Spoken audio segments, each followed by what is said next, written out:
నమస్కారాలు పాత్రికేయ మిత్రులకి, మీడియా మిత్రులందరికీ. గడిచిన 2-3 రోజులు కొన్ని అనివార్య కారణాల వల్ల నేను ఊర్లో లేదు కాబట్టి రాష్ట్రంలో జరిగిన రాంబాబు ఎపిసోడ్ అంటే మన ఆంధ్ర రాష్ట్రంలో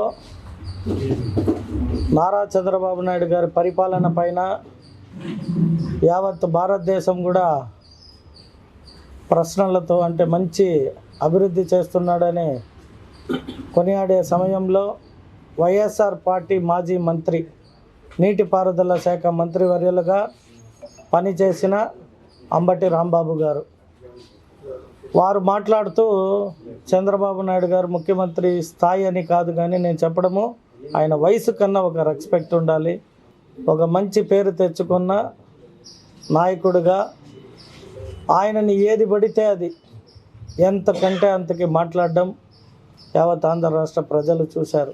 సొసైటీ చాలా మెచ్యూర్డ్ అనే భావంతో మేము ఉన్నాము, ప్రజలన్నీ కూడా గమనిస్తుంటారు.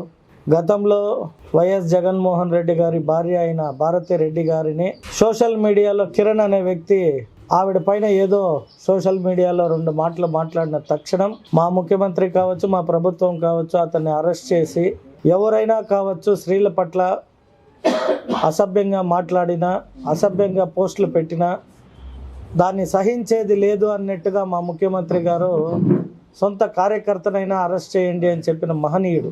ఇక్కడ మాజీ చిత్తూరు 4 సార్లు గెలిచిన ఎమ్మెల్యే సీకే బాబుని ఎలా మాట్లాడడం అనేది టీవీలో మీరందరూ కూడా ఆ క్లిప్పింగ్స్ వీడియోలు చూశారు.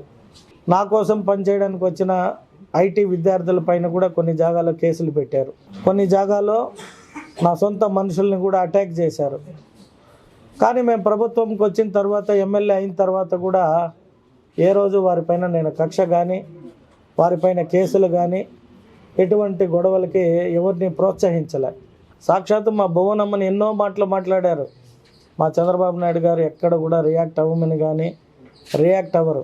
ఆయన ఒకటే చెప్తుంటాడు, మనము పరిపాలన, ప్రజలు మనకు అవకాశం ఇచ్చింది పని చేయడానికి తప్పితే ఇటువంటి పని చేయడానికి కాదు అని పదే పదే ఎప్పుడు కూడా మేము మా పార్టీ మీటింగ్లలో మాకు మా అధినాయకుడు సూచిస్తూ ఉంటాడు. కాబట్టి ఇక రాంబాబు గారి గురించి ఎంత మాట్లాడుకున్నా, మా సినిమాలో నాగార్జున చెప్పినట్టు చెప్పాడు, పలానా రోజుకి పోలవరం అయిపోతుంది అగో చూసుకోండి అని సినిమా డైలాగులు, సినిమాలో డ్యాన్స్లు వేసినట్టు సంక్రాంతి సంబరాల రాంబాబు అని ఆయనకి పేరు కూడా.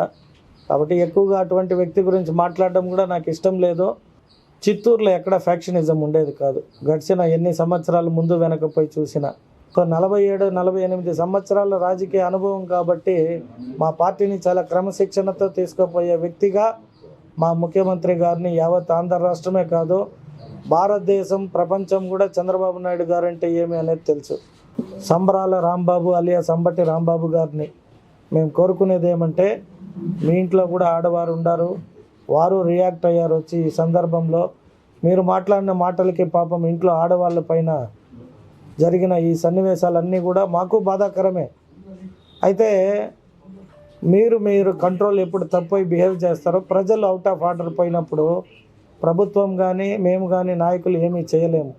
కాబట్టి ఇకనైనా వైఎస్ఆర్సీపీ నాయకులందరినీ నేను కోరుకునేది ఏమంటే, సమాజంలో వారి స్థాయికి తగిన గౌరవాన్ని ఇస్తూ, అంటే ప్రతి విమర్శలు రాజకీయాల్లో సర్వసాధారణం. ఏదైతే మీటింగ్లు పెట్టుకుంటారో ఆ మీటింగ్లలో కూడా పద్ధతిగా మాట్లాడేది కొంచెం ట్రైనింగ్ చేస్తే బాగుంటుందని మాజీ ముఖ్యమంత్రి వైఎస్ జగన్మోహన్ రెడ్డి గారికి మేము సూచిస్తూ, దయచేసి అంబటి రాంబాబు గారు లాంటి మంచి నాయకులనే చెప్తున్నాను. ఎందుకంటే వాళ్ళ పార్టీలో, వైఎస్ఆర్ పార్టీకి వాళ్ళు మంచి నాయకులు, ప్రజలకు కాదు, తెలుగుదేశం పార్టీ నాయకులకు కాదు, కూటమి నాయకులకు కాదు. మిమ్మల్ని అందరినీ వేడుకునేది, సమాజం తెలుగువారంటే చాలా గౌరవం ఉంది ప్రపంచంలో, ఆ గౌరవాన్ని పోగొట్టకూడదని మీడియా ముఖాంతరం కోరుకుంటూ సెలవు తీసుకుంటున్నా. Thank you.